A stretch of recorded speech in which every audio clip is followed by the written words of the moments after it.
Bonjour à toutes et tous, il y a du monde dans le studio aujourd'hui car nous recevons les représentants de l'Ultra Skate Club, nouveau club dédié à la pratique du skateboard qui vient de se créer au Havre. Alors est-ce que vous pourriez tout d'abord vous présenter l'un après l'autre ? Bonjour, moi c'est Simon, donc c'est moi qui m'occupe des cours de skate, donc c'est moi qui mets en place les ateliers, les initiations, les cours. Donc je suis éducateur sportif spécialisé dans le skateboard. Bonjour, moi c'est Shan, je suis secrétaire de l'association Ultra Skate Club. J'aide sur tout ce qui est administratif et pour tous les projets créatifs. Et moi c'est Simon Desloges ce coup-ci, Simon Lebas. Et je suis président de l'asso et je suis là pour en gros signer les papiers quoi. Si je dis pas de bêtises, je crois qu'aucun d'entre vous n'est originaire du Havre. Par contre vous êtes pratiquant et vous étiez pratiquant du skateboard avant d'arriver au Havre. Et lors de vos arrivées respectives, comment vous avez ressenti un peu la scène skate havraise ou l'espace urbain comme territoire de glisse ? Ça a été quoi vos premières impressions quand vous avez commencé à rouler au Havre ? Alors déjà c'est très plat, donc il y a vraiment un beau terrain en fait sur toute la ville pour rouler. Et moi ce qui m'a fait halluciner surtout en arrivant, c'est qu'il y a vraiment presque tout le monde roule en skate quoi, que ce soit en skate, en cruiser, en longboard, en surskate, quasiment tout le monde a une planche. J'ai l'impression que ça fait partie vraiment de la culture de la ville du Havre. Et alors il y a le skatepark de la plage, on aurait pu craindre que la création de ce skatepark interdise la pratique du skate dans les rues. J'ai l'impression qu'au Havre on peut rouler, il n'y a pas trop de problèmes avec la police ou les autorités pour faire du skate, même skater des endroits qui sont résidentiels ou autres. Ça va, ça se passe bien la cohabitation? Ça se passe super bien et comparé à d'autres villes, moi je viens de Caen et je sais que là-bas c'est très compliqué pour skater dans la rue, même juste sur un trottoir, on se fait tout de suite virer par la police.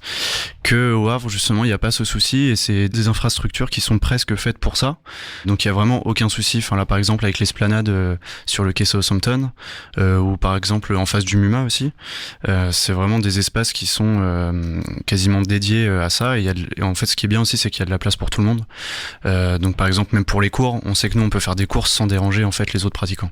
Et au niveau de la scène skate et en tout cas des skateurs et skateuses, on se place comment au Havre par rapport à d'autres villes? Il y a une forte scène où ça reste encore confidentiel. Je dis ça parce que moi j'ai pratiqué le skateboard à une époque où c'était très confidentiel et qu'on n'était qu'une petite poignée. J'ai l'impression quand même qu'il y a un peu plus de pratiquants. Alors déjà cette petite poignée dont tu faisais partie est toujours là, donc ça c'est aussi important de le dire. Et ça fait longtemps que j'ai pas sorti ma planche. Et non, il y a beaucoup de skateurs, de skateuses. Ce qui est aussi important de dire, c'est qu'il y a de plus en plus de filles qui font du skate. Là, sur les cours de skate, moi j'ai 50% de filles et 50% de garçons, quoi. Enfin, de toute façon, il suffit d'aller au skatepark ou d'aller au MUMA un mercredi ou un samedi après-midi pour se rendre compte de la population skate au Havre. Alors, je sais pas depuis combien de temps vous pratiquez, mais est-ce que vous avez senti une évolution un peu depuis les débuts de votre pratique du skate et vers quoi le skate tendrait peut-être en ce moment? Alors j'ai envie de dire un peu plus de fraternité. Ah. Il y a toujours eu ce truc de ou de sororité. Ouais, non, il y a ce truc de on est skateur, on est skateuse, on peut aller partout dans le monde, on se connaît, on se comprend, on s'aime bien. Moi je sais que quand on commençait, on venait de la campagne, quand on allait dans les grandes villes, on n'était pas très bien vu, on se faisait limite pousser. Maintenant il y a plus du tout ce truc là. Enfin, tu peux arriver, savoir faire.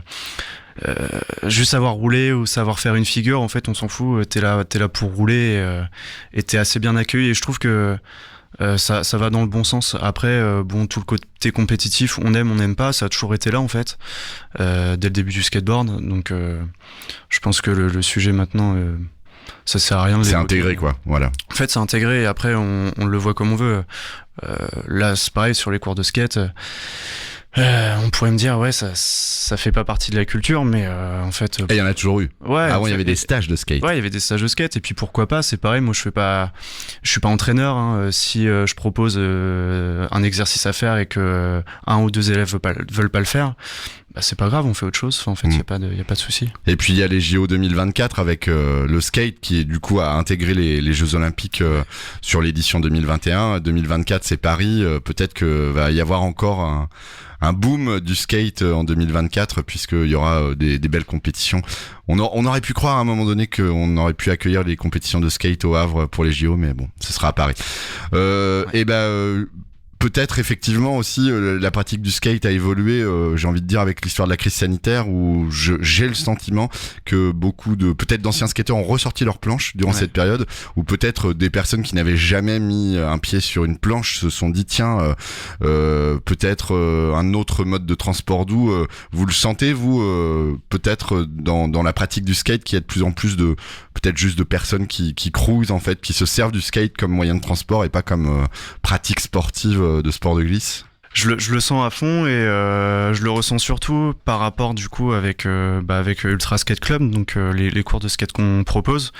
On a de plus en plus de demandes pour faire des cours, mais des personnes de 40, 50 ans.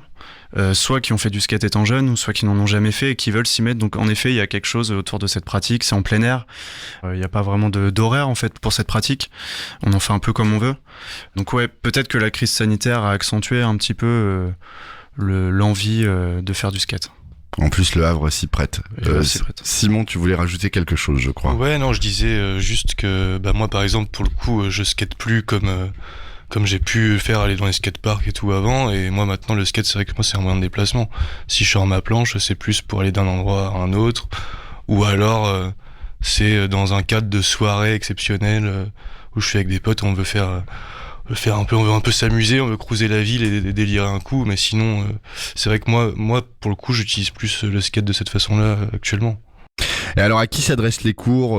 Débutants, amateurs éclairés, quelle tranche d'âge? Voilà, à qui ça s'adresse ces cours? Alors les cours s'adressent absolument à tout le monde. C'est à partir de 6 ans. En tout cas pour les cours en groupe, parce qu'on propose des cours en groupe de septembre à juin. Donc c'est 1 heure par semaine en fait, comme si vous emmeniez votre enfant au foot par exemple. Ça peut être des cours collectifs ou c'est des cours individuels? Il y a des cours collectifs, mais il y a aussi des cours individuels. Donc là c'est des cours particuliers. Donc c'est à partir de 6 ans. Après il n'y a pas de limite d'âge. Et c'est pour tout type de skate. Donc ça c'est pour les cours particuliers. Après sur les cours en groupe, on est vraiment sur du skate, on va dire skate figure. Je fais des cours de surf skate aussi. Alors justement, je me posais la question parce que j'ai vu sur la page, je crois que c'est la page Hello Asso pour réserver, que vous parliez bien de surf skate et non pas de longboard ou de cruiser. Alors c'est quoi le surf skate? Le surf skate, en fait, c'est un skate qui reprend les mêmes mouvements que le surf. Donc ça va être des virages très serrés, en fait. Il va y avoir des figures vraiment qui s'apparentent au surf, sauf qu'on est sur un skate. D'accord. Donc quand il n'y a pas de vagues, c'est assez pratique. Mais c'est pas la même planche qu'un skate où on fait des figures? Non, ça ressemble plus du coup à un cruiser. C'est des planches un petit peu plus larges avec un nose plus pointu. Après, pour les cruisers et longboard, je sais que je fais des cours particuliers, en fait. Parce qu'il y a des personnes, en fait, qui veulent juste apprendre à rouler à un moment donné et après l'équilibre, etc. Ouais, et après être autonome. Donc nous on est là aussi pour ça, c'est pour donner confiance et éviter aux personnes de se faire mal. Voilà. Hormis les cours, est-ce que vous avez d'autres activités prévues dans le futur? Ouais. On a d'autres activités prévues dans le futur. L'asso, du coup, c'est aussi un moyen de mettre en place des projets culturels, donc autour du monde du skate, justement. Donc, par exemple, des ateliers vidéo, des ateliers photos. Ça sera un peu les événements à venir. Ensuite, des événements faits autour du skate. Pas forcément des compètes, mais juste des sessions, des journées, des stages, des choses comme ça. Des soirées. Il y a plein de choses. Il y a plein de projets. Là, par exemple, cet été, on fera une balade en skate avec le festival Béton. Ok. Et on aura également un stand au FIS où le festival international des sports extrêmes. Ouais. Je crois que j'ai pas les dates en tête, mais je crois que c'est au mois d'août. C'est le dernier week-end d'août, donc c'est le 28-29. Donc là, on aura une tombola, on aura plein de choses. Un beau moyen de vous faire connaître. Ouais, exactement. Alors comment on vous contacte justement pour peut-être réserver des créneaux, des cours ou tout simplement vous apporter du soutien ou vous faire un petit coucou? Alors pour nous contacter, donc on a une page Instagram et Facebook, donc c'est avec le nom du club, c'est Ultra Skate Club. Et non pas Ultra Skateboards, parce que je suis tombé sur une marque portugaise ou je sais pas quoi. Ouais, non, c'est pas Ultra Skateboard, c'est Ultra Skate Club. Et maintenant on est aussi sur Hello Asso, où vous pouvez avoir toutes les informations qu'il faut. Vous pouvez aussi vous inscrire dessus.